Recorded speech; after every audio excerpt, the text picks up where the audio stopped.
Você acredita que o que te falta é força de vontade. Que o problema está em não ter energia suficiente e em ser fraco, distraído, preguiçoso. Mas e se eu te dissesse que nada disso é verdade? Que dentro de você há uma força imensa, adormecida, esperando apenas que alguém a chame pelo nome. Carl Jung acreditava que todo ser humano carrega dentro de si um herói esquecido, um fragmento do divino, uma chama antiga que o tempo e a rotina tentaram apagar. Essa chama não se desperta com frases de motivação nem com promessas de mudança rápida. Ela desperta quando você começa a ouvir aquilo que sempre tentou calar, o sussurro do inconsciente. Você sente que precisa de vontade para ser disciplinado, mas a vontade por si só é frágil. Ela nasce do ego, e o ego é volátil, muda de direção ao sabor dos ventos. Um dia quer tudo, no outro não quer nada. E entre essas oscilações você se perde. O que realmente falta não é força, é sentido. A alma humana não se move pela força, mas pelo significado. O corpo obedece a ordens, mas o espírito só se entrega ao que o toca. É por isso que enquanto você busca energia nas metas e nas recompensas,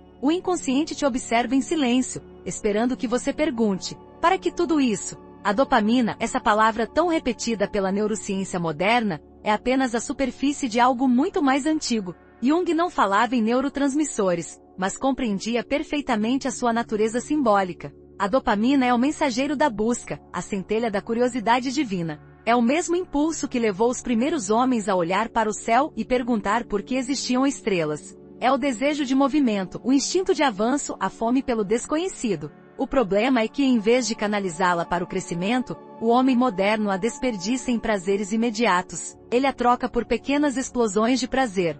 Um clique, um like, uma distração. E quanto mais a consome, mais vazio se sente. O cérebro aprendeu a amar o caminho mais curto. Ele se vicia em atalhos. Abre o Instagram, e em segundos uma avalanche de estímulos preenche o espaço interno. Cada imagem, cada som, é uma pequena dose de dopamina que engana o espírito. Parece prazer, mas é anestesia. Parece vida, mas é fuga. E quando chega o momento de agir, estudar, treinar, criar, o corpo hesita, o pensamento se dispersa, e o homem sente vergonha de si mesmo. Por que eu não consigo? Ele se pergunta. A resposta está no conflito invisível entre dois mundos, o do instinto e o do espírito. Jung dizia que dentro de cada ser humano vivem múltiplas forças, cada uma com sua própria vontade. Há uma parte em nós que quer a grandeza e outra que busca o conforto. Há o sábio, o guerreiro, o amante, o preguiçoso, o covarde. Todos coexistem dentro da mesma psique lutando por controle. Quando você diz "eu quero mudar", não é o todo de você quem fala. É apenas uma das vozes internas tentando se sobrepor às outras. E o ego, essa máscara que acredita estar no comando, é apenas o narrador da história, não o autor. O verdadeiro autor vive escondido no inconsciente, movendo as cordas que você mal percebe. É por isso que a força de vontade falha, porque ela tenta impor uma direção sem negociar com as forças internas. Ela grita, mas o inconsciente sussurra mais fundo. Você tenta ser produtivo, mas sua sombra, aquela parte que odeia ser controlada, sabota cada tentativa. Você promete acordar cedo, mas algo dentro de você adora o atraso. Promete começar o treino, mas algo mais forte te empurra para o sofá. Esse algo não é preguiça. É energia psíquica deslocada. É dopamina fora de lugar. É o inconsciente tentando preservar o prazer, porque não entende ainda o sentido do sacrifício. Jung afirmava que a psique busca equilíbrio, não perfeição. Quando você tenta eliminar o prazer, ele se vinga. Quando tenta forçar o foco, a distração cresce. O caminho não é lutar contra essas forças, mas integrá-las. A dopamina não é sua inimiga. Ela é o cavalo selvagem que você precisa aprender a montar. O herói, nas antigas mitologias, não mata o dragão para destruí-lo, mas para dominá-lo, para transformar sua fúria em poder. O mesmo acontece dentro de você. O dragão da procrastinação guarda o ouro da energia criativa. O medo que te paralisa é o mesmo que, quando compreendido, te protege do vazio. A preguiça é o disfarce da alma exausta de buscar sentido em lugares errados. E se o problema não for falta de força, mas falta de direção? E se você não for fraco, mas apenas mal orientado? Jung acreditava que todo sintoma carrega uma mensagem. A ansiedade, a falta de foco, a resistência ao esforço, tudo isso é linguagem simbólica do inconsciente tentando te avisar que o caminho que você está trilhando não tem alma. A disciplina sem alma é tortura. O esforço sem propósito é vaidade. A verdadeira transformação começa quando você decide ouvir o que o sintoma tem a dizer, em vez de combatê-lo. Imagine por um instante que a dopamina é uma bússola espiritual. Cada vez que você sente prazer, há uma direção sendo indicada. Mas quando a bússola gira em círculos, quando tudo te dá prazer rápido e vazio, é sinal de que perdeu o norte. O prazer genuíno, o que dá energia duradoura, vem do progresso, do aprendizado, da expansão da consciência. É o prazer que nasce quando o inconsciente percebe que você está crescendo. A neurociência confirma o que Jung intuía. O cérebro libera mais dopamina quando percebe avanço, não apenas quando atinge o objetivo final. Ou seja, o prazer está no caminho, não na chegada. O herói se alegra por estar em movimento, não por conquistar o trono. Mas como retomar o controle dessa energia sagrada? Como parar de buscar recompensas instantâneas e começar a se viciar no processo? Jung responderia, reencontrando o símbolo. O símbolo é a ponte entre o visível e o invisível, entre o consciente e o inconsciente. É aquilo que dá forma ao que não pode ser dito. Quando você transforma o estudo, o treino, o trabalho em rituais simbólicos, você devolve à ação um sentido espiritual. Estudar deixa de ser obrigação e vira oferenda. Treinar deixa de ser castigo e se torna devoção. O ato mais simples ganha profundidade quando é feito com consciência. É assim que se cria disciplina com alma. O homem moderno perdeu os rituais. Ele vive em um tempo sem cerimônia. Acorda, come, trabalha, consome e dorme, tudo num ciclo automático. Mas a psique não se alimenta de produtividade, ela se alimenta de significado. É por isso que mesmo o mais organizado dos homens pode se sentir vazio. A dopamina é abundante, mas o sentido é raro. Jung dizia que sem mito, o homem adoece, porque o mito é a linguagem natural do inconsciente. E sem mito toda ação perde o encanto. A disciplina, quando desconectada de um mito pessoal, se torna apenas uma lista de tarefas. Mas quando é vivida como jornada, ela ganha poder. A dopamina então deixa de ser distração e passa a ser direção. Talvez o que te falte não seja força, mas uma história que te inspire. Jung acreditava que cada ser humano vive dentro de uma narrativa arquetípica. Alguns vivem o mito do herói, outros o do sábio, outros o do curador ferido. Todos buscam o mesmo, tornar-se quem realmente são. Essa é a essência do processo de individuação, a busca pela totalidade. E a disciplina, nesse contexto, é apenas a ferramenta que te aproxima do self, o centro espiritual da psique. O que você chama de foco é, na verdade, o caminho de volta a si mesmo. Mas o ego resiste. Ele quer o controle, quer resultados imediatos, quer dopamina sem dor. Ele não entende que a alma caminha em outro ritmo, o ritmo do silêncio, da repetição, da paciência. E é nesse atrito entre o ego e o self que nasce o sofrimento moderno. O ego quer progresso visível, o self quer transformação invisível. O ego quer ser admirado, o self quer ser inteiro. E quando um domina o outro, o homem se desequilibra. Ele trabalha demais, consome demais, promete demais. E à noite deita-se exausto, com a sensação de que algo essencial ainda falta. Esse algo é o diálogo com o inconsciente. Jung dizia que o inconsciente não fala com palavras, mas com símbolos, sonhos e emoções. E se a sua falta de disciplina não for um defeito, mas um sinal?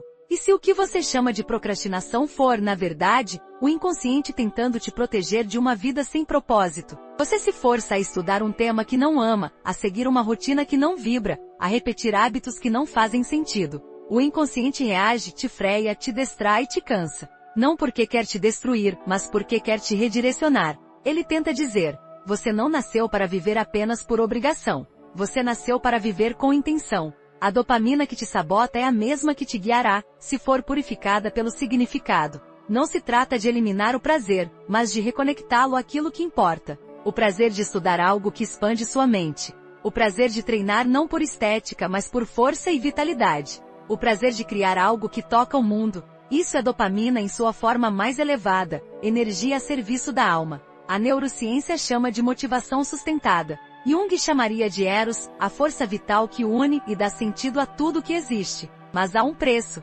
Antes de alcançar esse estado, você precisará confrontar suas sombras. A parte de você que prefere o atalho, o conforto, o descanso fácil. Essa parte não é vilã. É o lado instintivo da psique, que teme a dor e busca prazer imediato. Integrá-la é o verdadeiro desafio da disciplina. Não basta ignorá-la, é preciso compreendê-la. A sombra quer ser reconhecida. Quando você a observa sem julgamento, ela começa a cooperar. A energia que antes te sabotava passa a te impulsionar. E silenciosamente, o inconsciente começa a trabalhar a seu favor. Você perceberá então que a disciplina não é rigidez, mas harmonia. Não é repressão, mas equilíbrio.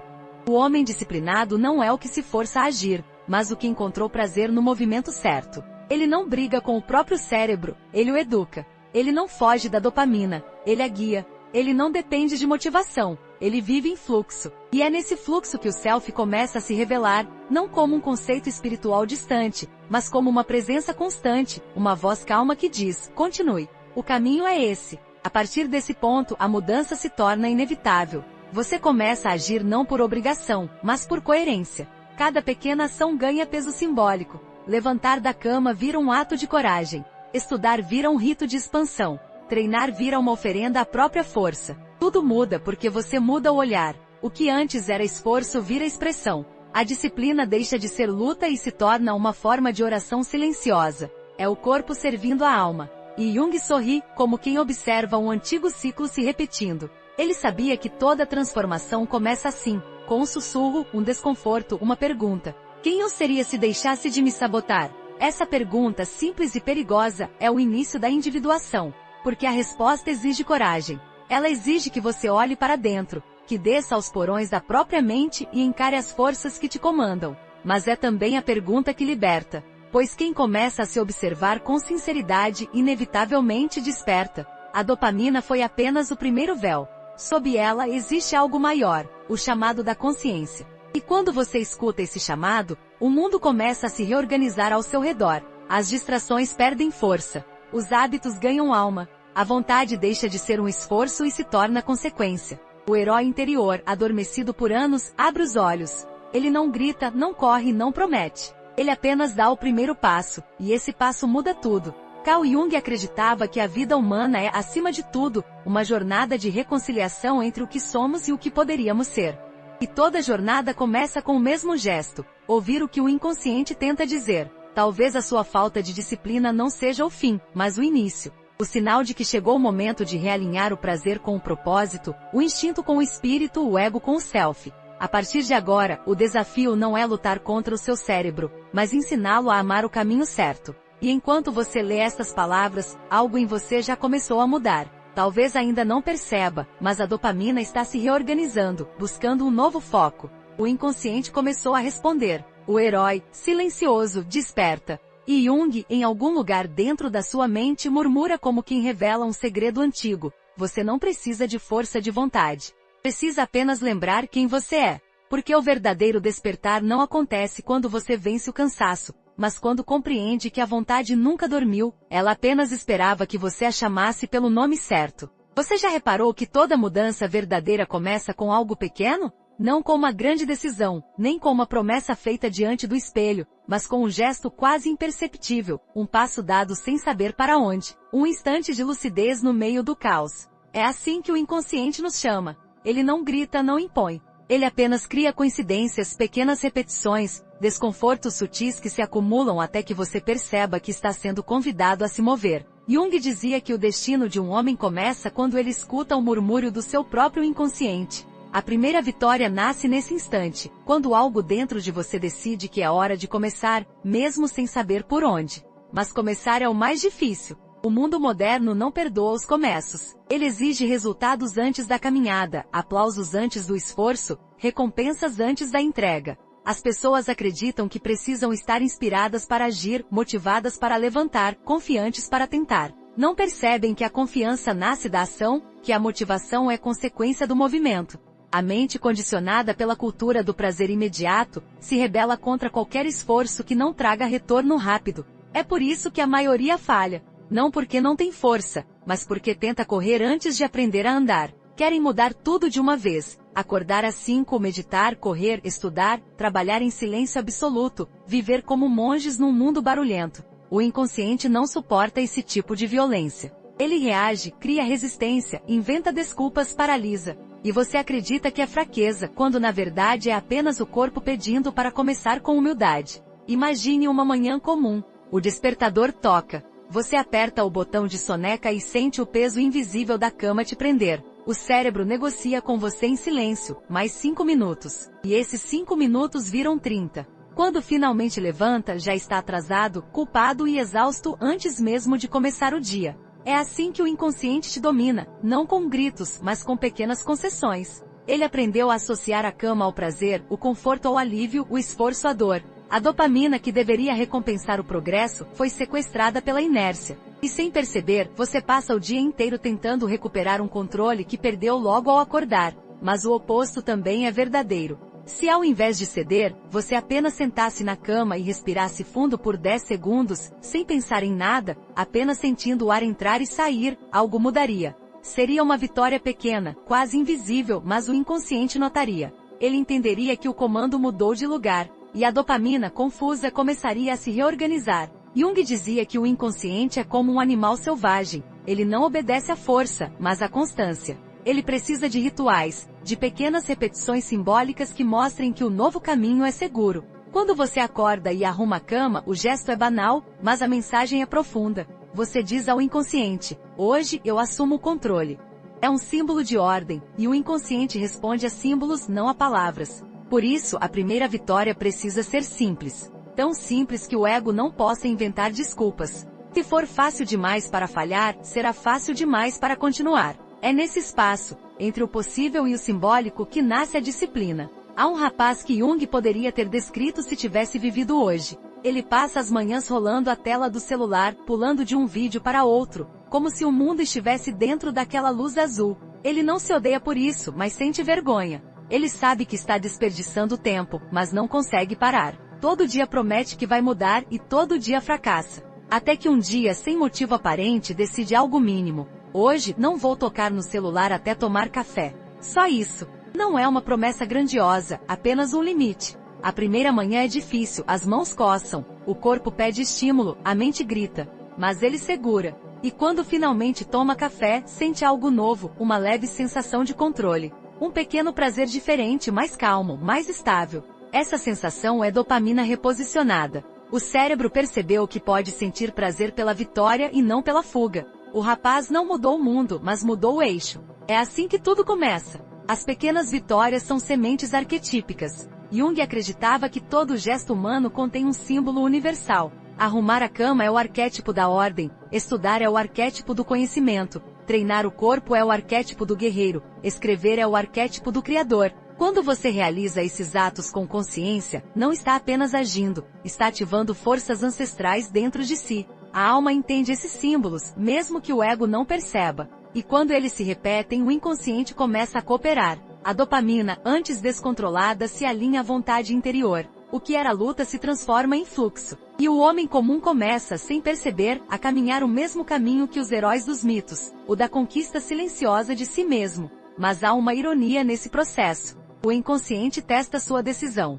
Ele cria obstáculos simbólicos para ver se você está pronto. É o que Jung chamava de resistência psíquica, a força oposta que surge quando você tenta mudar um padrão profundo. De repente o despertador falha, o corpo dói, o humor desaba. Coincidências negativas se multiplicam. É como se o universo conspirasse contra sua nova rotina.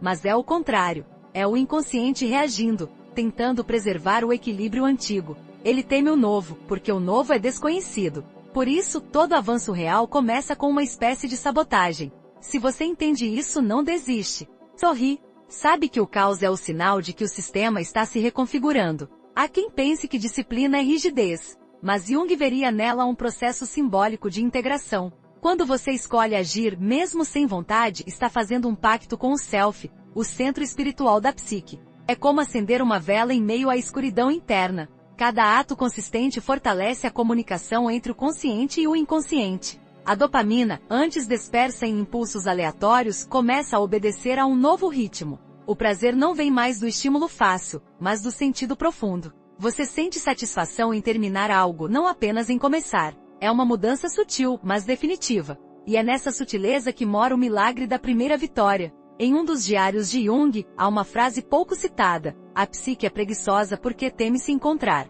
Ele sabia que a inércia não é apenas física, é espiritual. O homem evita o movimento porque o movimento o obriga a se confrontar. Estar parado é confortável porque é previsível. Agir é perigoso porque é desconhecido. É por isso que a primeira vitória não é sobre o tempo nem sobre a tarefa. É sobre o medo. A cama representa o ventre materno, o retorno ao abrigo, o lugar onde nada é exigido. Levantar é o nascimento simbólico. Cada manhã é um novo parto da alma. É por isso que alguns dias parecem mais pesados do que outros, há renascimentos que doem mais. Mas quanto mais você vence esse primeiro movimento, mais fácil ele se torna. O inconsciente começa a entender que levantar não é morrer, é recomeçar. Há quem acorde e sinta o peso do mundo antes mesmo de abrir os olhos. Pessoas que carregam culpas antigas, promessas quebradas, fracassos que se repetem. A mente sobrecarregada de passado se recusa a agir. Para que tentar de novo? Pergunta uma voz interna. Essa voz é o arquétipo da sombra, a parte de nós que acredita que o erro define quem somos. Mas Jung ensinava que a sombra não é inimiga, é a guardiã do tesouro. Ela protege o que você ainda não aprendeu a usar. A procrastinação, a resistência, o cansaço, tudo isso guarda energia criativa condensada. O que hoje te paralisa, amanhã pode te mover, se for compreendido. Por isso, a primeira vitória não é eliminar a sombra, mas transformá-la em combustível. Cada vez que você age apesar dela, ela enfraquece. E um dia, ela se junta a você. Imagine novamente o rapaz que evitava o celular pela manhã. Após algumas semanas, ele percebe que a vontade de pegar o aparelho diminuiu. Em vez disso, sente prazer em cumprir pequenas tarefas. Começa a arrumar o quarto, preparar o café com calma, sair para caminhar. O prazer mudou de lugar. E com ele, a vida. Pequenas decisões se transformam em símbolos de um novo estado interno. O mundo exterior muda porque o mundo interior se reorganizou. O inconsciente antes caótico, agora coopera. O self assumiu o comando. E o herói, silencioso, continua sua jornada sem perceber que já está vencendo. Mas há algo curioso nesse ponto. Quando a mudança se torna real, o ego tenta se apropriar dela. Ele diz, agora sou disciplinado. E começa a criar novas exigências, novas metas, novos fardos. É o ciclo da vaidade se infiltrando no processo.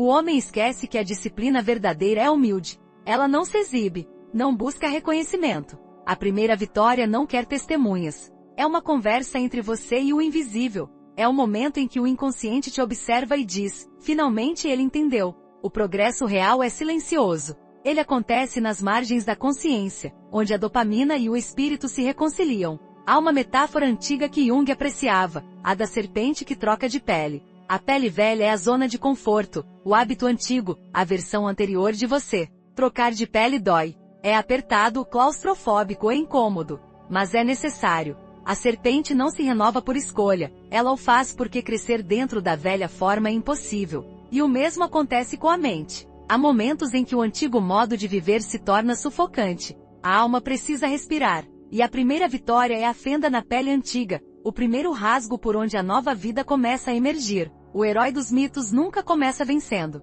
Ele começa perdido. Ele hesita, duvida, erra. É exatamente assim que o processo interno se manifesta. Quando você tenta ser disciplinado e falha, o inconsciente não te pune, ele te ensina. Cada queda é um lembrete de que o aprendizado é circular, não linear. Você repete até compreender. A dopamina, nesse ciclo, é o professor. Ela te mostra onde ainda há apego ao prazer superficial. E cada vez que você a redireciona para o prazer do progresso, o inconsciente sorri. A psique começa a aprender o que é amor próprio. E o amor próprio é a base de toda disciplina duradoura. Há dias em que tudo volta a parecer difícil. O despertador toca e o corpo pesa como antes. A mente tenta convencer. Não vale a pena. Nesses dias o inconsciente está testando sua fé. Ele quer saber se você age apenas quando sente vontade ou se aprendeu a agir por convicção. É nesses dias que a dopamina mais se transforma. Quando você cumpre uma tarefa sem recompensa imediata, o cérebro cria novos caminhos. A dopamina se associa à consistência, e não mais ao prazer instantâneo.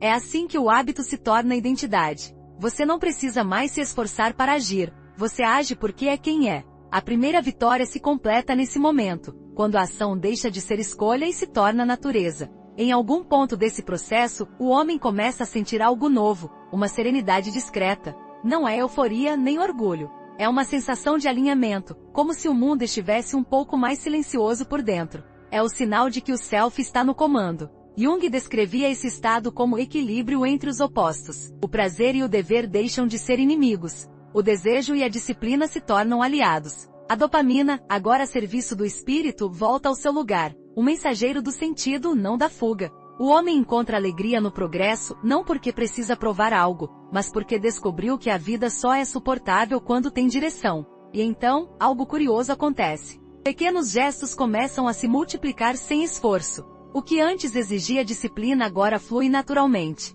O homem acorda e sente prazer em agir, não porque alguém o mandou, mas porque o inconsciente aprendeu que o movimento é vida. A dopamina domesticada recompensa o fluxo e não a distração. O herói interior, finalmente desperto, entende que o inimigo nunca esteve fora. Era ele mesmo, sua própria fragmentação, sua incapacidade de alinhar prazer e propósito. Agora, tudo o que faz carrega um eco de coerência. Cada vitória, por menor que seja, tem o sabor da eternidade. Carl Jung dizia que o homem não se torna iluminado ao imaginar figuras de luz, mas ao tornar consciente a escuridão. A primeira vitória é exatamente isso. O instante em que você ilumina o que sempre esteve nas sombras. É o reconhecimento de que o poder sempre foi seu, apenas desorganizado. E quando a dopamina, o inconsciente e o self se alinham, a disciplina deixa de ser um fardo. Ela se torna a expressão natural do ser. Mas o caminho não termina aqui. A primeira vitória é apenas o portal. Além dela, há uma energia mais profunda esperando ser despertada, uma chama que não depende de estímulos externos nem de recompensas visíveis. Jung chamava essa energia de fogo interior, a força que sustenta o homem quando o mundo desaba. E é ela que separa os que desistem dos que continuam. Porque o verdadeiro herói não vive de aplausos, vive de propósito. E esse propósito nasce da alma. Por isso, quando amanhã o despertador tocar e o corpo hesitar, lembre-se, você não está apenas lutando contra o sono. Está enfrentando o próprio inconsciente, domando a energia que moldará sua vida. Cada pequena vitória é uma oferenda ao self. Cada manhã vencida é um fragmento de eternidade conquistado. E quando o dia terminar, você perceberá que não foi o tempo que mudou, foi a forma como você se relaciona com ele. Porque ao vencer o primeiro minuto do dia, você vence o mundo inteiro dentro de si. E Jung, do alto do inconsciente coletivo, observa em silêncio e murmura, quase em tom de bênção. O homem que domina o primeiro gesto domina o próprio destino. O herói já começou a caminhar. E mesmo que ainda tropece, o caminho está vivo. O universo se move com ele e a dopamina, agora purificada, dança em harmonia com o espírito. Porque toda transformação começa com um gesto simples, e toda vitória nasce do instante em que você decide finalmente começar. Há um instante, quase imperceptível, em que o ser humano percebe que o que o move já não é o que costumava movê-lo. Que as antigas recompensas perdem o brilho, que o prazer imediato deixa um gosto vazio e que apesar de todos os estímulos à sua volta, há uma espécie de cansaço profundo, um esgotamento da alma. É nesse ponto que o verdadeiro trabalho começa. A partir daqui, não se trata mais de dopamina ou produtividade, mas de algo que Carl Jung chamaria de a centelha divina que o homem esqueceu dentro de si. E essa centelha só se reacende quando o indivíduo se lembra de algo que não é ensinado, mas reconhecido, o fogo interior. Vivemos cercados por luzes artificiais, telas, anúncios, promessas, sons, e ainda assim, é como se estivéssemos às escuras. O fogo externo ofusca o interno. As pessoas confundem iluminação com exposição, e confundem presença com performance. A sociedade moderna transformou o brilho da alma em uma competição de quem parece mais desperto. Mas Jung dizia que a alma não grita, ela sussurra. E só quem silencia o ruído do mundo consegue ouvi-la. Essa é a primeira revelação. O fogo interno não nasce da motivação, mas do silêncio. É o calor que vem do encontro com o que é essencial, e não do aplauso ou do resultado. A maioria tenta acender esse fogo com combustível errado. Substituem sentido por rotina, espiritualidade por disciplina cega, prazer por distração. Tentam controlar a mente como quem acende uma fogueira com gasolina, o fogo até surge, mas consome rápido e deixa apenas cinzas. A chama interior, por outro lado, exige paciência. Ela não se alimenta de explosão, mas de constância. E como dizia Jung, tudo que é verdadeiramente valioso nasce no ritmo do inconsciente, lento, profundo e cheio de símbolos. Mas você já se perguntou o que acontece quando o fogo se apaga? Quando o corpo ainda se move, mas sem alma? Quando os dias se tornam repetições mecânicas, e o prazer parece algo distante, quase teórico. Esse é o estado de dessacralização da vida. A perda do sentido. A desconexão do self, o centro espiritual que dá direção à psique. Jung acreditava que o homem moderno sofre menos de doenças mentais e mais de doenças simbólicas. Ele perdeu os rituais que sustentavam a alma. Perdeu o ato de celebrar o que faz e o porquê faz. Perdeu a ligação entre o esforço e o sagrado. O fogo interior é o antídoto para esse vazio. Ele é o ritual invisível que transforma o cotidiano em significado.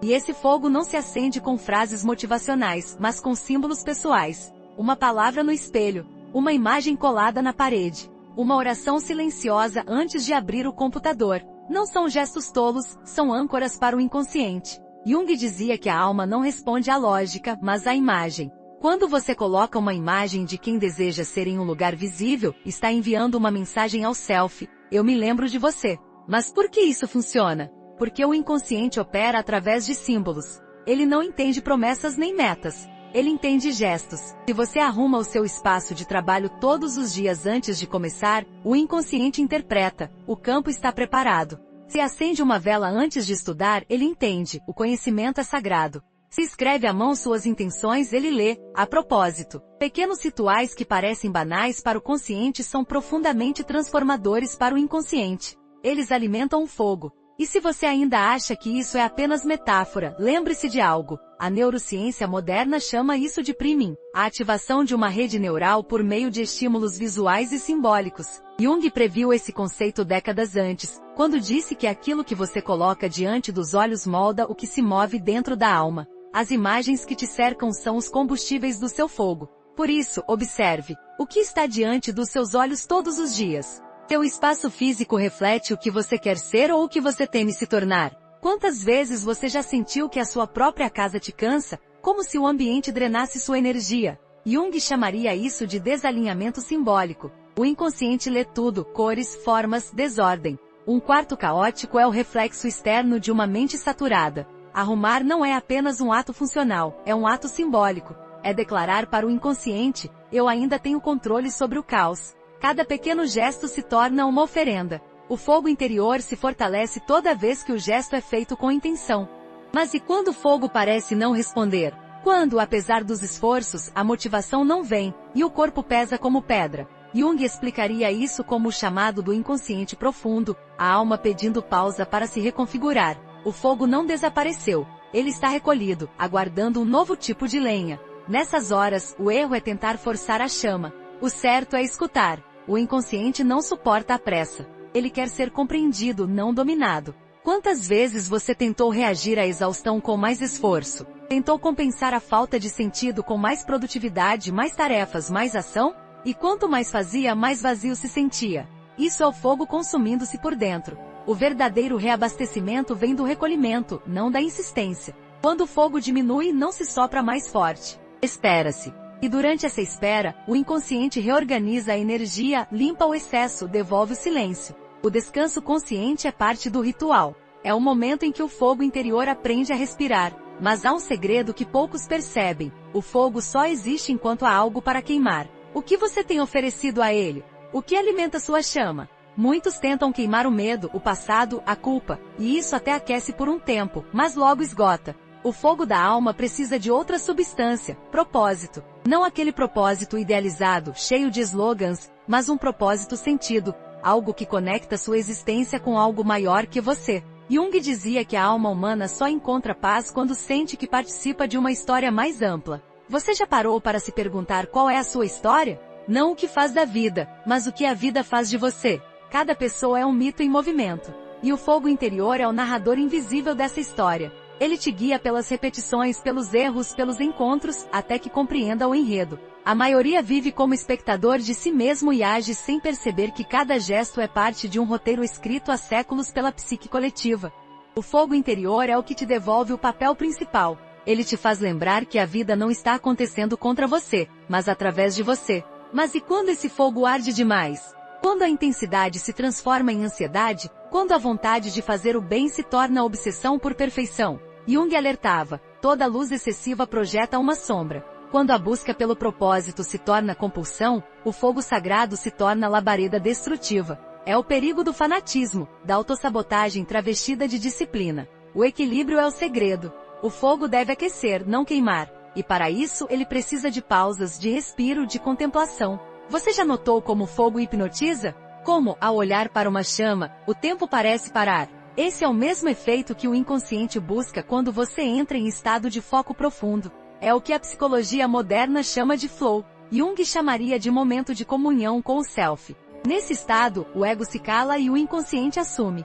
Tudo se alinha. O que antes parecia esforço vira dança. É nesse ponto que o fogo interior e a dopamina se encontram. O prazer vem do próprio ato, não do resultado. A alma encontra prazer em existir. Mas por que é tão difícil permanecer nesse estado? porque o ego quer controlar o fogo, quer provar que está no comando. Ele transforma o sagrado em técnica, o ritual em regra, o prazer em obrigação. E assim o fogo apaga de novo. É preciso lembrar, o fogo não é algo que você possui, é algo que você serve. Ele não é ferramenta, é presença. Você não o acende, você o convida. E ele só vem quando há humildade. Há um detalhe fascinante nas observações de Jung. Toda vez que o inconsciente quer renovar o indivíduo, ele destrói parte da sua estrutura anterior. Cria crises, rupturas, perdas. É o fogo espiritual agindo sob outra forma, o fogo da purificação. O homem interpreta isso como azar, mas é lapidação. É a alma queimando o que já não serve. Por isso, quando a vida parece desmontar tudo, talvez seja apenas o self reerguendo a arquitetura interna. O fogo nunca destrói por ódio, destrói para abrir espaço para a verdade. Você consegue identificar quando isso já aconteceu com você? Um momento em que tudo pareceu desmoronar, mas depois, olhando para trás, percebeu que precisava daquela queda? Que algo dentro de você antes dormente despertou. É assim que o fogo age. Ele ensina pelo contraste. Ele te leva ao limite para que descubra que o limite era apenas uma ilusão. Ele apaga tudo que não é essencial para que o essencial possa brilhar. E quando o essencial finalmente se revela, o homem sente algo difícil de descrever. Não é euforia nem alívio. É um tipo de serenidade que vem do reconhecimento. É como se dissesse a si mesmo, eu sempre soube. E realmente sabia. O inconsciente sempre soube. O fogo interior não é uma conquista, é uma lembrança. Ele sempre esteve lá, esperando o momento certo para emergir. Jung chamava isso de redenção simbólica, o instante em que o homem se lembra de que já é o que busca se tornar. Mas essa lembrança precisa ser cultivada. E o cultivo se faz com rituais. Não rituais religiosos, mas pessoais. Cada pessoa deve descobrir o que alimenta seu fogo. Pode ser escrever, pintar, meditar, cuidar de plantas, ouvir música, caminhar sem pressa. São gestos simples, mas cada um carrega um poder simbólico. Eles mantêm o inconsciente em diálogo constante com o consciente. E enquanto houver diálogo, haverá fogo. Há quem diga que perdeu a fé, mas o que realmente perdeu foi o ritual. Jung dizia que o homem moderno substituiu o sagrado pela pressa. E onde há pressa, o fogo não nasce. O fogo exige presença. É por isso que, paradoxalmente, os momentos mais transformadores acontecem quando o tempo parece parar. Quando você está tão entregue ao momento que esquece o resto do mundo. Nesses instantes, o self se manifesta. É ele quem acende o fogo e o mantém aceso.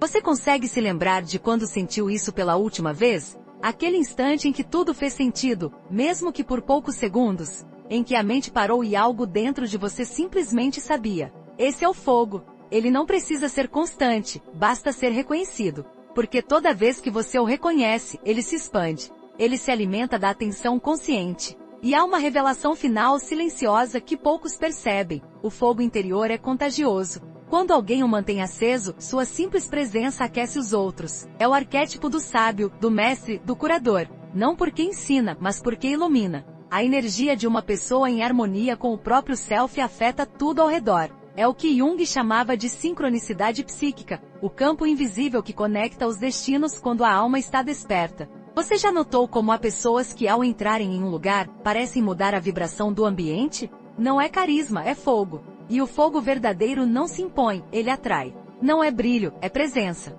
Quando a chama interior está acesa, o homem se torna símbolo vivo do equilíbrio entre corpo e espírito. E é isso que no fundo todos procuram, não um segredo, mas um espelho. E então, quando você olha para dentro, o que vê? Cinzas ou brasas? Há algo queimando silenciosamente em você ou o frio tomou conta do espaço interno? Essa pergunta, simples e direta, é o ponto de virada. Porque o fogo responde à atenção. Se você o busca, ele se mostra. Se o ignora, ele se cala. Mas nunca desaparece. Mesmo quando parece extinto, ele apenas dorme, esperando o momento de reacender. Jung acreditava que cada alma carrega um fogo próprio, uma centelha de sentido que nenhum sofrimento pode apagar. Esse fogo é o eixo da individuação, o centro do labirinto onde o self habita. Encontrá-lo é a tarefa mais humana e ao mesmo tempo mais divina. Porque quando o homem o redescobre, o mundo volta a ter cor, o trabalho volta a ter alma, o cotidiano volta a ser ritual. A vida antes mecânica se torna sagrada outra vez. E no silêncio que fica depois de tudo, quando as vozes da pressa se calam, você finalmente entende. A fogueira interior nunca dependeu de nada externo. Ela sempre foi o reflexo do diálogo entre o que você é e o que você está se tornando. E cada pensamento, gesto ou intenção é um graveto lançado às chamas. Quanto mais sinceridade, mais forte ela arde. E um dia, sem perceber, você acorda e sente o calor vindo de dentro, não de fora. É o self sorrindo dizendo, você me encontrou. Mas o fogo ainda tem um propósito a cumprir, porque o herói que o descobre precisa agora aprender a colocá-lo em movimento. Transformar o calor da alma em ação consciente.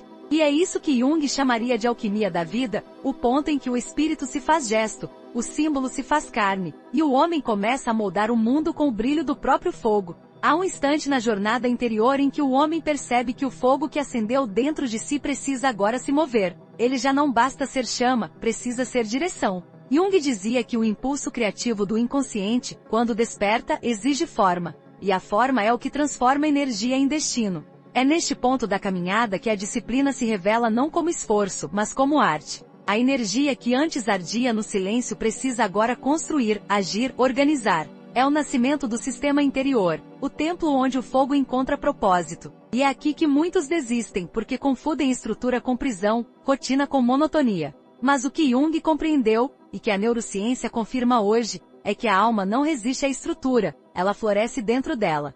O caos interno se pacifica quando encontra um ritmo. Imagine um rio. A água por si só não tem forma. Ela flui, mas se espalha, evapora, desaparece. Só ganha força quando encontra margens. A disciplina é isso, as margens simbólicas da alma. Não é limitação, é canalização. Sem elas, o fogo vira fumaça, com elas vira luz.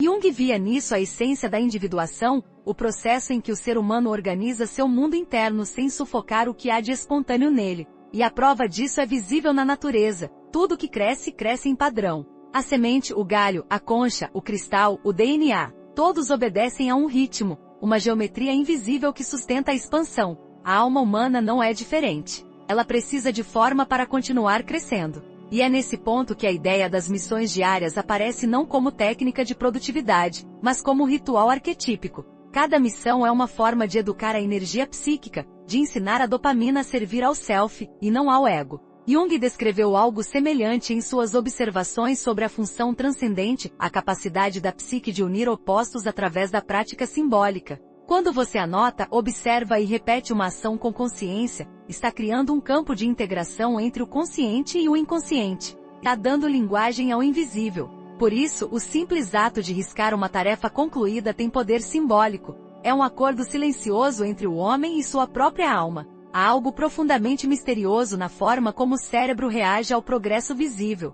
Em 2015, pesquisadores da Universidade de Harvard descobriram que ao visualizar pequenas metas sendo cumpridas, o córtex pré-frontal libera uma sequência de neurotransmissores que reproduzem o mesmo padrão de prazer de uma vitória real. É como se o cérebro não distinguisse o pequeno do grande, ele reconhece apenas o movimento. Jung, sem falar em dopamina, intuía isso. A alma se alimenta de sentido, não de tamanho. Cada pequena ação feita com intenção cria uma microtransformação no inconsciente, e essas pequenas transformações se acumulam até que um dia, o ser humano acorda diferente, e nem sabe explicar o porquê. Mas há algo mais curioso. Jung anotou em seu diário que durante os anos em que construiu sua famosa torre em Bollingen, percebeu que o trabalho manual diário, esculpir, organizar pedras, levantar paredes, era o que mais o aproximava do inconsciente. Ele dizia que as tarefas físicas são os ritos terrenos da alma, porque traduzem o espiritual em matéria. É isso que as missões diárias representam. Não são listas de tarefas, mas pequenos altares erguidos no cotidiano.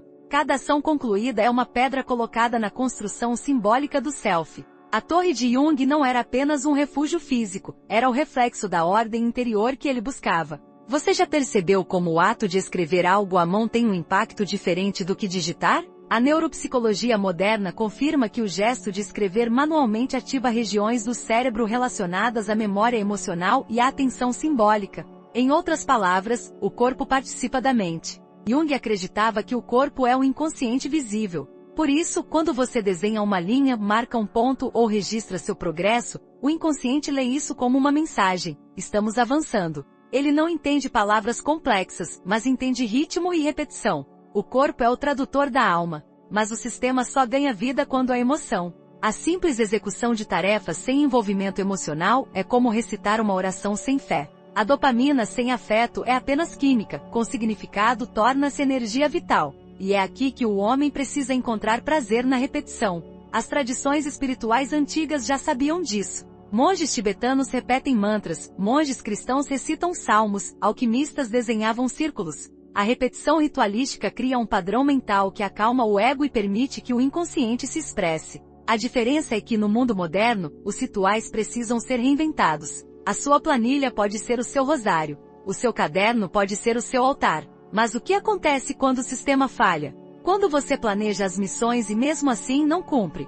Quando a planilha fica vazia e o gráfico não sobe? Jung diria que é o inconsciente testando o seu compromisso com o processo. A alma não quer perfeição, quer verdade. Se você falha mas observa o porquê da falha, o aprendizado é maior do que o sucesso mecânico. O erro consciente é uma vitória simbólica. Ele revela o ponto de resistência. É nesse ponto que a transformação real acontece. Por isso as quedas fazem parte do ritual. Elas são pausas da alma para reorientar o caminho. Você já se perguntou por que às vezes, mesmo após semanas de progresso, basta um dia fora da rotina para tudo parecer ruir? Isso acontece porque a psique ainda não consolidou o novo padrão. O inconsciente trabalha por repetição, e a constância é o que grava o novo roteiro mental. O que parece recaída é, na verdade, o inconsciente verificando se o novo comportamento é autêntico ou apenas entusiasmo passageiro. A verdadeira disciplina nasce quando você continua mesmo sem um impulso emocional. Quando o gesto se torna natural, mesmo sem dopamina imediata.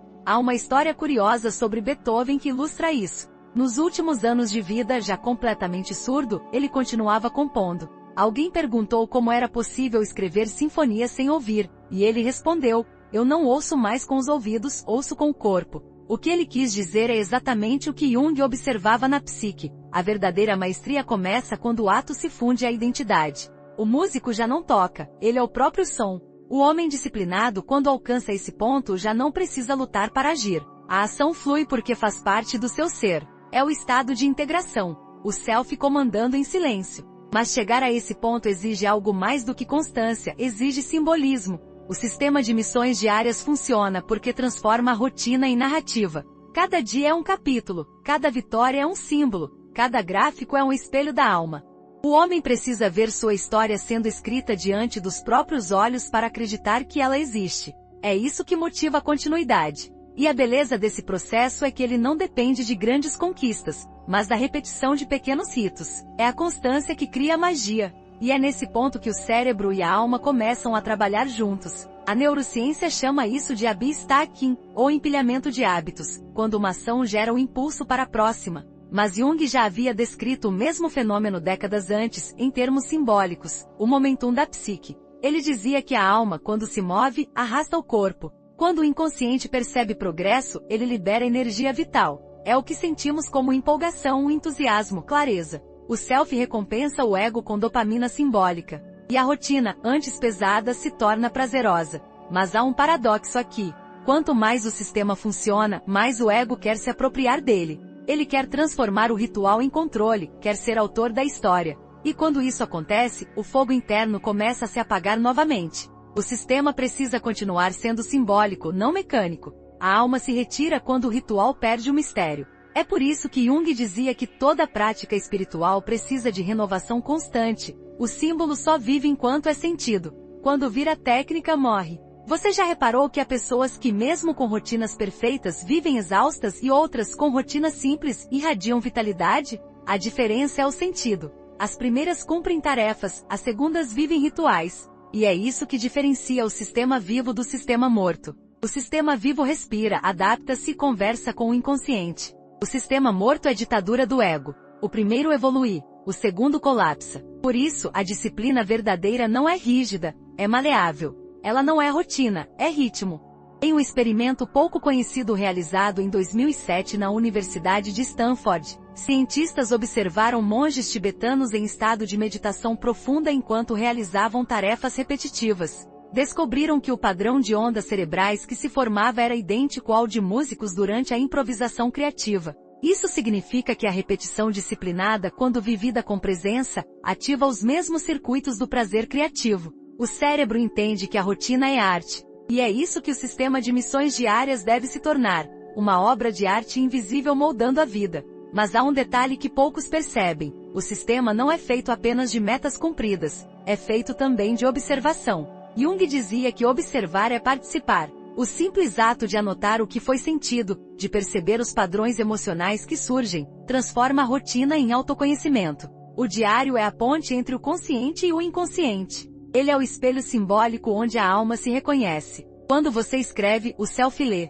E nesse diálogo silencioso, o homem começa a entender a si mesmo. É comum que, nesse ponto, coincidências comecem a acontecer. Pequenos acontecimentos improváveis, sincronicidades. Você pensa em algo e aquilo aparece. Lê uma frase que responde exatamente o que sentia. Encontra pessoas no momento exato. Jung chamava isso de sincronicidade significativa. Quando o homem vive em harmonia entre o consciente e o inconsciente, o mundo externo se reorganiza em torno dele. O sistema interior cria eco na realidade. É o self manifestando-se através do tempo e do acaso. Mas o que acontece quando o sistema se torna tão poderoso que parece autônomo? Quando tudo começa a fluir, e até o imprevisto parece parte do plano. Nesse ponto, a alma oferece um novo desafio: humildade. O ego quer acreditar que é o autor dessa sinfonia, mas Jung alertava: o self é o verdadeiro maestro. O sistema não foi criado por você, foi revelado a você.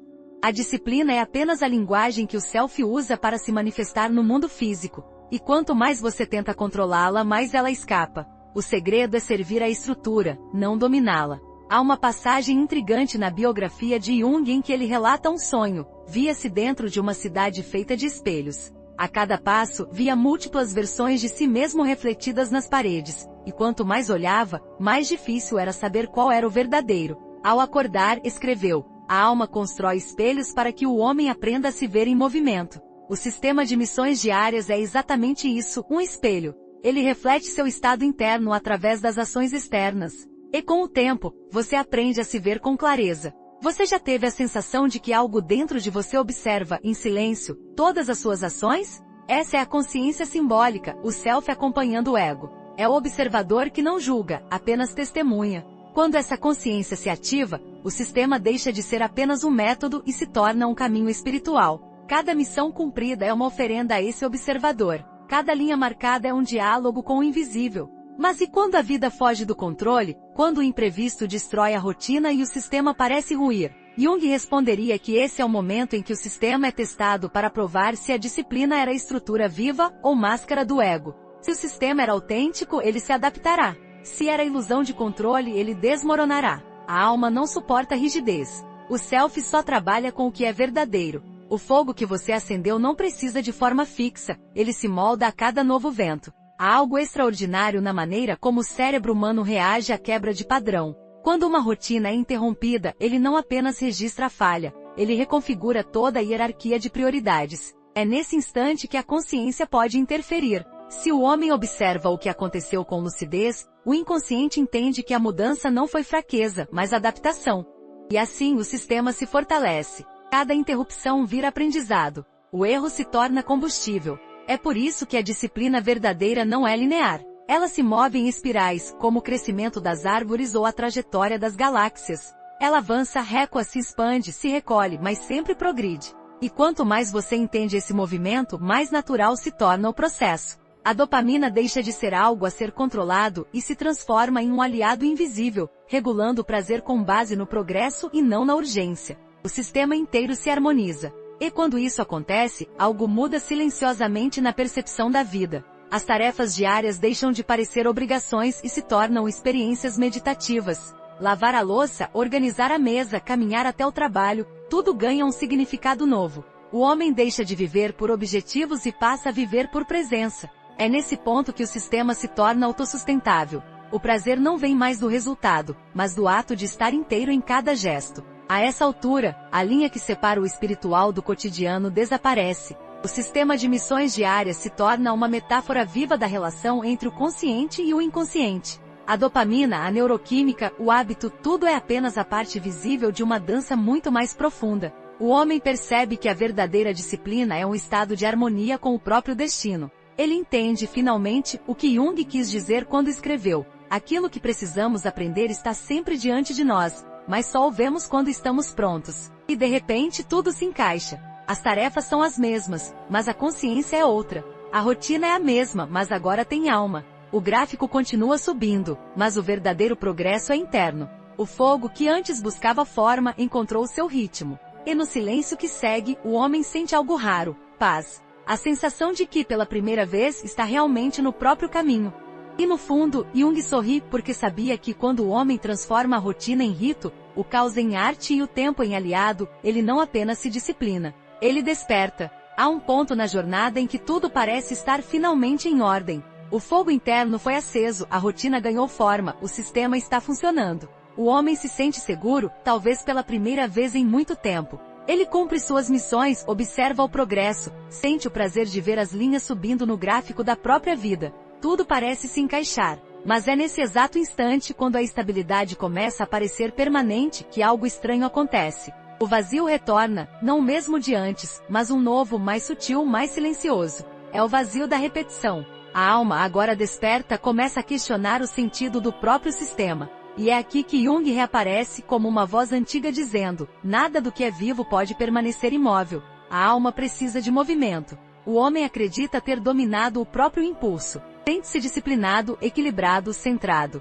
Mas o inconsciente não se submete tão facilmente. Ele é feito de paradoxos e não tolera prisões, nem mesmo as criadas em nome do progresso. A disciplina, que começou como libertação, pode se transformar em uma nova forma de escravidão. E é nesse ponto que muitos perdem o rumo. O que antes era ritual sagrado vira rotina automática. O prazer se apaga, o sentido se dilui, e o homem volta a se sentir distante de si mesmo. O sistema que o curou agora o sufoca. Jung chamava isso de a armadilha do arquétipo do herói, o momento em que o herói acredita que a jornada terminou, quando, na verdade, ela está apenas mudando de forma. Mas há algo diferente desta vez. O homem que agora sente o vazio já não é o mesmo que o sentia antes. Antes ele era refém da inércia, agora é prisioneiro do controle. Antes fugia da dor, agora teme o tédio. Antes o inconsciente o arrastava, agora ele o ignora. O fogo ainda existe, mas ficou contido dentro de um círculo de repetições seguras. E é nesse momento que o inconsciente começa a reagir. Ele envia sinais, pequenos deslizes, distrações, impulsos que surgem sem explicação. O homem tenta resistir, tenta manter o foco, mas algo dentro dele está se movendo. Ele sente uma inquietação antiga, uma energia que não cabe mais dentro das margens do sistema. O fogo quer se expandir. Jung acreditava que toda estrutura psíquica, por mais estável que pareça, precisa ser destruída de tempos em tempos para permitir crescimento. O que o homem chama de crise, ele dizia, é apenas a alma tentando nascer de novo. O sistema, por mais eficaz que seja, é apenas uma ponte. E toda ponte, se for habitada por tempo demais, se transforma em prisão. É nesse ponto que o homem deve aprender a se desapegar até do que o fortalece. Ele precisa permitir que o fogo volte a queimar com mais intensidade, que volte a ser força criativa, e não apenas chama controlada. Mas o ego resiste.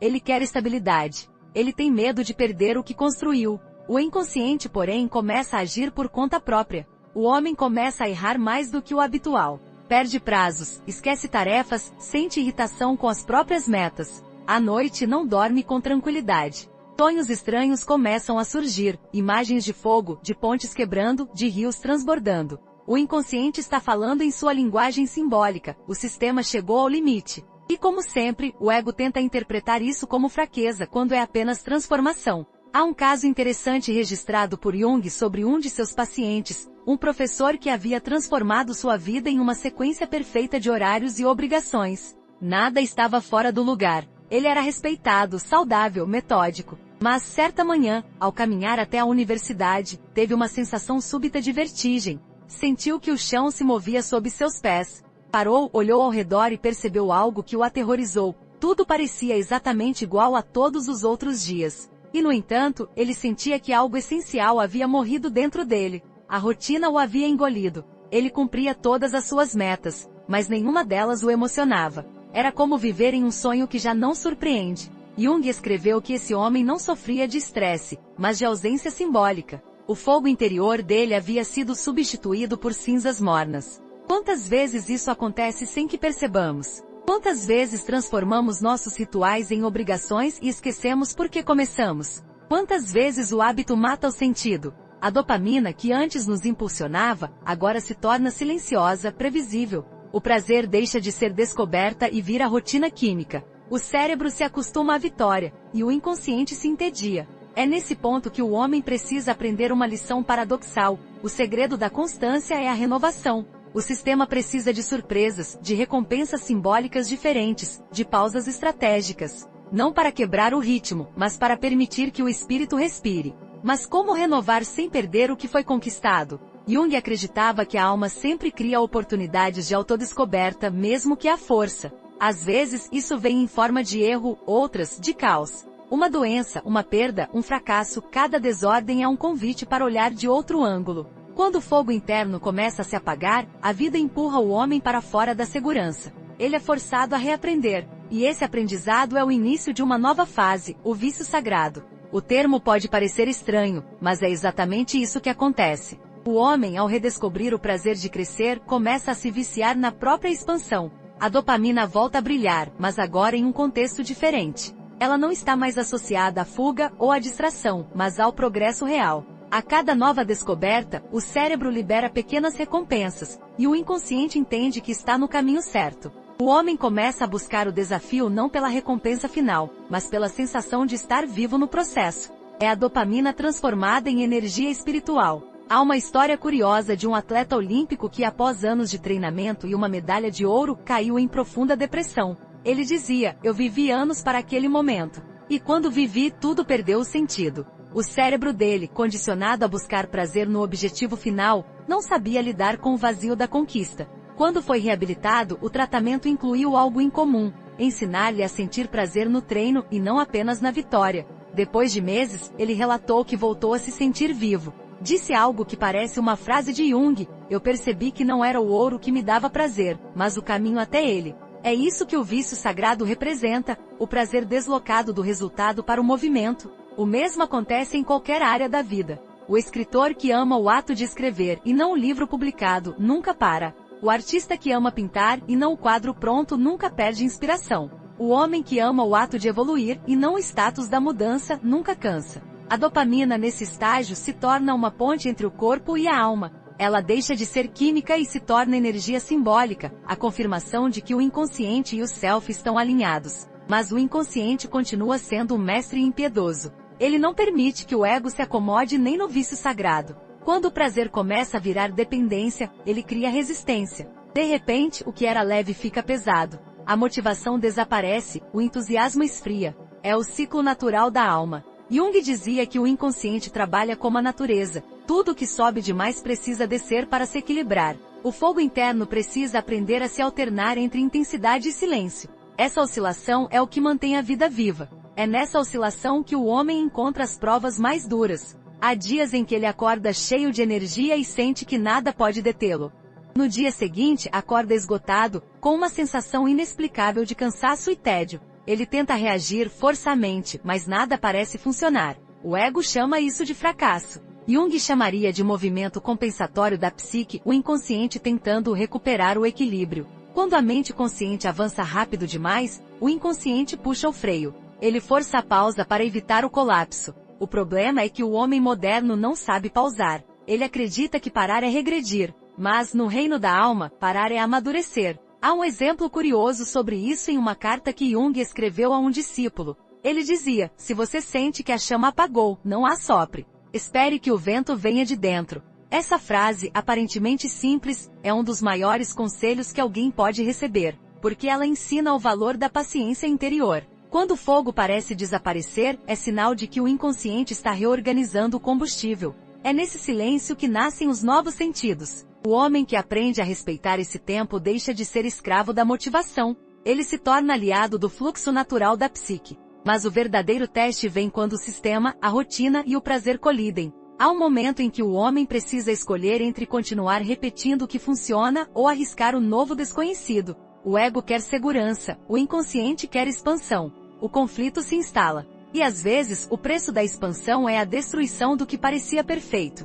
Jung observou isso em muitos pacientes. A vida derruba as estruturas que já cumpriram o seu papel. O casamento que se desfaz, o emprego que termina, o projeto que perde o sentido. Tudo parece ruir, mas o que realmente está acontecendo é a liberação da energia estagnada. A alma está pedindo espaço para o próximo ciclo. E é aqui que surge a tensão verdadeira. O homem sente medo. Ele não quer perder o que construiu, mas também não quer se sentir preso. Ele tenta negociar com o inconsciente, tenta ajustar o sistema sem desmontá-lo.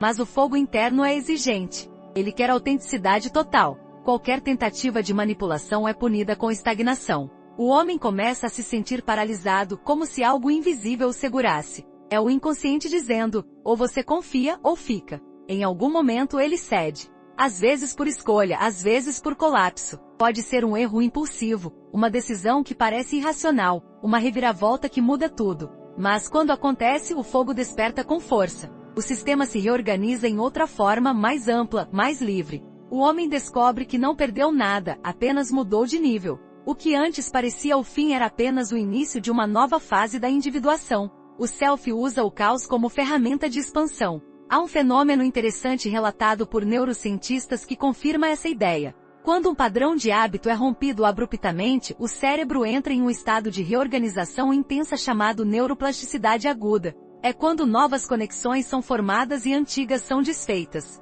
Esse processo é desconfortável, mas necessário para o crescimento. O mesmo acontece com a psique. Quando o inconsciente destrói algo, é porque está criando espaço para algo mais verdadeiro. O sofrimento não é punição, é reconfiguração. Depois dessa reviravolta, o homem não volta a ser o mesmo. Ele percebe que pode falhar, perder, recomeçar e ainda assim continuar em frente. Ele entende que o verdadeiro poder não está em controlar a dopamina, o sistema ou o fogo, mas em confiar no fluxo que os move. Ele deixa de buscar estabilidade e passa a buscar coerência. Não quer mais previsibilidade, quer verdade. E é nessa verdade que o vício sagrado encontra seu propósito final. A dopamina deixa de ser um ciclo químico e se torna uma ponte espiritual, a ligação entre ação e significado. O homem descobre que cada vez que age com presença, mesmo em algo simples, o inconsciente responde. O prazer surge não porque algo foi conquistado, mas porque algo foi compreendido. O cérebro libera dopamina não apenas por progresso, mas por percepção. A recompensa agora vem do aprendizado. O ciclo está completo. O prazer do corpo e o sentido da alma caminham juntos. O fogo arde em equilíbrio. Mas há um detalhe que torna esse estágio perigoso. Quanto mais o homem evolui, mais sutis se tornam as tentações do ego. A sensação de domínio, de superioridade, de ter chegado lá, é a última armadilha. Jung dizia que o maior perigo do homem iluminado é acreditar que a luz é sua. O fogo interior pertence à vida, não ao indivíduo. Quando o ego tenta se apropriar dele, ele desaparece. É por isso que após o auge vem sempre o silêncio. O self exige humildade. Esse silêncio, no entanto, não é vazio. É o prelúdio da transformação final. O homem agora vive com o fogo aceso, mas em paz. Ele age com naturalidade, sem pressa nem cobrança. O sistema continua existindo, mas não como prisão, como expressão.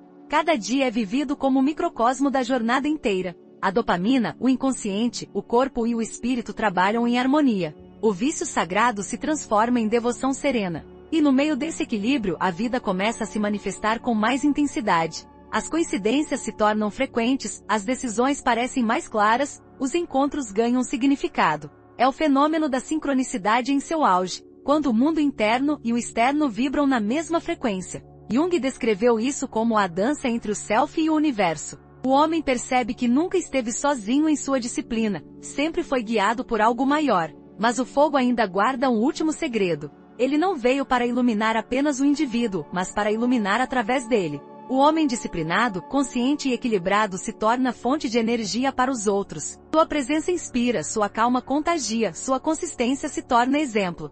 Ele não ensina pela palavra, mas pelo modo de estar no mundo. O fogo que um dia serviu para transformar sua própria vida agora se espalha, invisível, aquecendo outras almas. E é nesse ponto que a dopamina cumpre sua função mais elevada. Ela deixa de ser apenas um mensageiro químico e se torna o símbolo da alegria em servir, da satisfação em contribuir, da harmonia entre prazer e propósito. O homem entende, por fim, que o sentido da disciplina nunca foi o controle, foi a entrega. A disciplina era apenas o caminho para o amor consciente, aquele que age não por dever, mas por presença. O sistema, o fogo, o vício, a dor, tudo se funde em um único movimento, o da vida em expansão. E Jung, se ainda pudesse falar, diria algo simples e profundo: você não domina o fogo, você se torna o fogo. Mas a jornada ainda não terminou, porque depois de aprender a viver com o fogo aceso, resta apenas um desafio: aprender a usá-lo para iluminar o que ainda está nas sombras. É lá, nas partes esquecidas de si mesmo, que o homem encontrará o último segredo da disciplina. O segredo que o transformará, não apenas em alguém que age com consciência, mas em alguém que compreende a própria alma. E é lá, na escuridão do inconsciente, que ele descobrirá o que significa, enfim, ser inteiro. Há um momento em toda a jornada em que o silêncio fala mais do que qualquer vitória. O instante em que você percebe que não há mais nada a conquistar, apenas algo a compreender. Durante todo esse caminho, você acreditou que estava construindo disciplina, mas agora começa a entender, não era sobre dominar o tempo, o corpo ou a mente. Era sobre reconciliar-se consigo mesmo. Toda luta, toda resistência, toda tentativa de controlar o impulso ou de vencer a procrastinação era, na verdade, uma tentativa da alma de voltar para casa. Jung dizia que o que você nega te domina, o que você aceita te transforma. E é isso que este ponto da jornada representa, a aceitação. O reconhecimento de que a força que você buscava sempre esteve aí, esperando apenas ser integrada. Você caminhou entre extremos, o caos e a ordem, o prazer e o dever, o fogo e a estrutura. Aprendeu a transformar dopamina em direção, o impulso em consciência, a repetição em ritual. Viu o inconsciente reagir, criar resistências, te testar, e mesmo assim continuou. Isso é o que diferencia o buscador comum do herói simbólico. Porque o verdadeiro herói não é o que vence monstros externos, mas o que enfrenta o próprio reflexo. E agora, ao chegar aqui, você começa a ver com clareza que o inimigo nunca foi a falta de força de vontade. O inimigo era o esquecimento. Você apenas havia se esquecido de como é agir por amor ao processo, por prazer em evoluir, por respeito à própria alma. A disciplina, quando compreendida de verdade, deixa de ser um esforço e se torna expressão. Não é mais uma luta entre vontade e resistência. É uma harmonia natural entre o que o corpo deseja, o que a mente planeja e o que o espírito direciona. O fogo interno, agora amadurecido, já não queima por revolta, mas aquece por sabedoria. Ele aprendeu a modular sua intensidade. É o fogo de quem não precisa provar nada, porque finalmente entendeu o que Jung quis dizer quando afirmou: até você tornar o inconsciente consciente, ele dirigirá sua vida e você o chamará de destino. Quantas vezes você sentiu que sua vida era guiada por algo que não compreendia? Que as mesmas situações se repetiam, as mesmas distrações voltavam, as mesmas quedas insistiam. Esse era o inconsciente tentando te ensinar. Ele repete até que você aprenda. Ele cria resistência até que você desperte. Tudo que parece obstáculo é, na verdade, instrução disfarçada. A procrastinação, o medo, a falta de foco, todos eles são professores disfarçados que te obrigam a olhar para dentro. E quando você finalmente olha, percebe que o problema nunca foi falta de energia, mas falta de escuta. Você estava tentando construir uma vida sem dialogar com a parte de você que realmente a sustenta. E agora, depois de tudo que aprendeu, vem o que é mais importante: aplicar. Porque o conhecimento que não se transforma em ação é apenas mais uma distração elegante. É o ego intelectualizando o que deveria estar vivendo. A transformação começa no gesto mais simples. Quando você acordar amanhã, não busque o impulso nem espere a motivação. Apenas escolha um ato que represente o seu novo compromisso. Pode ser escrever 3 linhas em um caderno, arrumar o quarto, sair para caminhar, tomar um copo de água com atenção plena. Esse gesto, pequeno e concreto, é o símbolo da integração entre o que você aprendeu e o que você é. É o primeiro passo do que Jung chamava de individuação, a união entre o pensar, o sentir e o agir. O caminho prático é simples, mas exige verdade. Antes de planejar, observe. Pergunte-se: o que o meu corpo está pedindo? O que a minha mente está repetindo? O que o meu coração está tentando me dizer? Essa escuta ativa é o começo de toda disciplina real, porque agir sem consciência é automatismo, mas agir a partir da escuta é alquimia. Quando você faz algo de forma presente, mesmo que seja apenas lavar uma xícara, abrir o caderno ou respirar fundo, você está enviando uma mensagem ao inconsciente: eu estou aqui. E o inconsciente, que sempre esperou por atenção, responde com energia. A dopamina volta a fluir, mas agora guiada por sentido, não por hábito. Você não precisa mudar o mundo para mudar a própria vida. Precisa apenas mudar a relação com o instante. A rotina que antes parecia uma prisão pode se tornar um campo de prática espiritual se for feita com consciência. Cada tarefa diária é uma oportunidade de observar-se, de aprender algo sobre a própria mente. O tédio, por exemplo, é apenas a resistência do ego a estar presente. A impaciência é a recusa em aceitar o tempo natural das coisas. A pressa é medo disfarçado de produtividade. Tudo que te afasta do agora é um disfarce do inconsciente tentando te testar. Mas quando você começa a enxergar o padrão, o poder muda de lugar. Você deixa de reagir e passa a escolher. Jung dizia que a liberdade não é fazer o que se quer, mas saber o que se faz. E essa é a chave final. A verdadeira disciplina nasce quando você age com clareza sobre o motivo por trás de cada ação. Quando a sua meta não é mais ser perfeito, mas ser consciente. Quando seu objetivo deixa de ser fazer mais e se torna ser inteiro no que faz. A dopamina, a neurociência, o sistema, tudo converge para o mesmo ponto: presença. A dopamina é apenas o mensageiro biológico da atenção. Ela responde a tudo que você considera importante. Se você treina a mente para associar prazer ao aprendizado, ao foco, à calma, o cérebro se reorganiza. O prazer deixa de ser um inimigo e se torna o maior aliado. Mas talvez o mais surpreendente de tudo isso seja descobrir que o processo não é linear. A alma não evoluía em linha reta, ela evoluía em espirais. Às vezes, parece que você está voltando ao ponto de partida, mas, na verdade, está girando em um círculo mais alto. A mesma dificuldade reaparece, mas agora você a enxerga de outro ângulo. O que antes te derrubava, agora apenas te ensina. O que antes te irritava, agora te revela. O fogo interno não desapareceu, ele apenas muda de forma conforme a sua consciência se expande. E há uma beleza profunda nisso, perceber que até o erro faz parte do caminho. Jung dizia que a psique é autorreguladora. Quando você se afasta de si mesmo, ela cria sintomas para te chamar de volta. Às vezes esse chamado vem como ansiedade, cansaço, apatia. Outras vezes como coincidências estranhas, encontros improváveis, sonhos vívidos. Tudo isso é linguagem simbólica.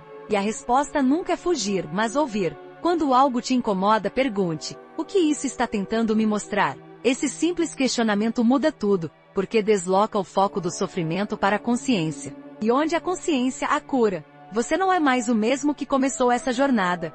Talvez ainda duvide, talvez ainda caia em velhos padrões, mas agora há algo em você que observa. E esse observador é o self, o centro da sua psique, a presença silenciosa que sempre soube quem você é. Ele não se manifesta em palavras, mas em sensações. É a calma repentina no meio do caos, o insight no meio da confusão, o suspiro que surge quando você decide parar de lutar. É ele quem está guiando cada etapa, transformando cada queda em degrau. O self é a parte de você que nunca dorme, que nunca desiste, que nunca se perde. É o fogo que permanece mesmo quando todas as chamas se apagam. E talvez essa seja a revelação mais importante de todas. O objetivo não é eliminar a sombra, mas caminhar com ela. A sombra é a guardiã da sua energia. Ela mostra o que ainda está reprimido, o que ainda precisa ser aceito. Quando você a escuta sem medo, ela se torna aliada. A procrastinação, o medo, a preguiça, tudo isso são aspectos da sombra pedindo integração. O homem inteiro é aquele que não escolhe entre luz e escuridão, mas que reconhece a beleza do contraste. Porque só no contraste existe consciência. Só quem conhece a própria sombra pode valorizar a luz. Na prática, integrar a sombra significa agir mesmo quando há medo, continuar mesmo quando há dúvida, e aceitar quando há limite. Significa não se julgar por sentir, mas aprender a usar o sentimento como bússola. O medo te mostra onde há desejo reprimido. A raiva te mostra onde há injustiça interna. A tristeza te mostra onde há falta de sentido. Tudo é informação. Tudo é matéria-prima para o autoconhecimento. Jung dizia que a alma não cresce quando é poupada da dor, mas quando encontra significado nela. E essa é a essência da disciplina consciente, transformar o desconforto em direção. Agora que você entende isso, o que deve fazer a seguir? O primeiro passo é relembrar o motivo pelo qual começou. O segundo é escolher um gesto simbólico que represente o seu novo pacto com a vida. Pode ser acender uma vela, escrever uma carta para si mesmo, deixar um bilhete no espelho com uma frase que te lembre quem você quer ser. Pequenas ações simbólicas ancoram a transformação. Elas dizem ao inconsciente: isso é real. E o inconsciente responde, reorganizando tudo o que está dentro e fora de você. Depois disso vem o mais importante: manter o movimento. A disciplina não termina quando você entende, ela começa quando você vive. O sistema de missões diárias, o ritual da manhã, o caderno de observações, tudo isso são ferramentas, não prisões. Use-as enquanto fizerem sentido. E quando não fizerem mais, mude. A verdadeira disciplina é viva. Ela se adapta à fase em que você está. Se o corpo pede descanso, descanse. Se a mente pede foco, concentre-se. Se o coração pede silêncio, ouça. Não há fórmula fixa. Há apenas presença. Com o tempo, você vai perceber que o prazer de agir substitui o prazer de sonhar. Que a energia não vem mais da expectativa, mas da experiência. E o dia comum, aquele que antes parecia vazio, agora tem cor. Você se levanta e sente uma calma firme, uma vontade leve, uma gratidão sem motivo. É o sinal de que o inconsciente e o consciente estão finalmente em harmonia. O fogo e a estrutura coexistem. A dopamina e o espírito trabalham juntos. E a vida deixa de ser uma sequência de metas e se torna uma prática de sentido. E quando você menos esperar, perceberá algo ainda mais profundo. Você inspirou alguém. Um amigo, um colega, alguém que apenas te observou em silêncio. Sem perceber, você se tornou símbolo. O fogo que um dia acendeu em si mesmo agora acende em outros. Esse é o círculo completo da individuação, quando o autoconhecimento se transforma em serviço. O mundo precisa de pessoas inteiras, não de pessoas perfeitas. Pessoas que aprendem a transformar o caos em criação, o medo em movimento, o prazer em propósito.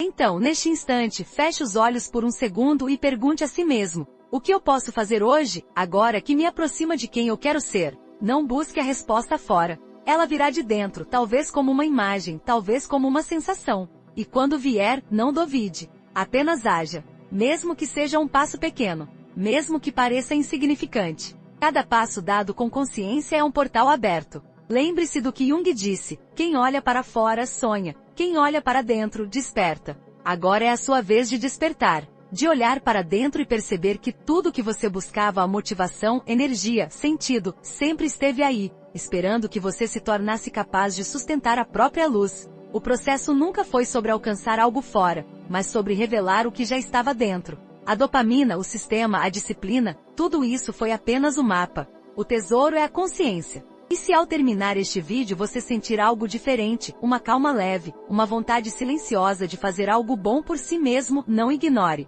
Isso é o sinal de que o inconsciente te ouviu, que a mensagem foi recebida. Agora a escolha é sua. Você pode fechar este vídeo e voltar ao ruído de sempre, ou pode transformar este instante em um marco. Escolha um gesto, um simples gesto, e comece, porque é assim que a vida muda, um gesto consciente de cada vez. E se esta mensagem fez sentido para você, se de alguma forma acendeu uma chama dentro de você, compartilhe essa energia. Curta este vídeo, deixe um comentário mesmo que seja anônimo e se inscreva no canal. Isso não é apenas um gesto simbólico, é um ritual coletivo. Cada ação sua fortalece esta comunidade de pessoas que, como você, estão aprendendo a viver com propósito, presença e alma. O fogo que você carrega agora não é só seu. Ele é parte de algo maior, parte do despertar de uma geração que está redescobrindo o poder de agir com consciência. Então, antes de seguir com o seu dia, respire fundo e lembre-se, você é o guardião da própria chama. E cada vez que escolhe agir em vez de adiar, ouvir em vez de fugir, amar em vez de julgar, o fogo dentro de você cresce. E ele nunca se apague, porque o mundo precisa da sua luz, e ela começa com o simples ato de continuar.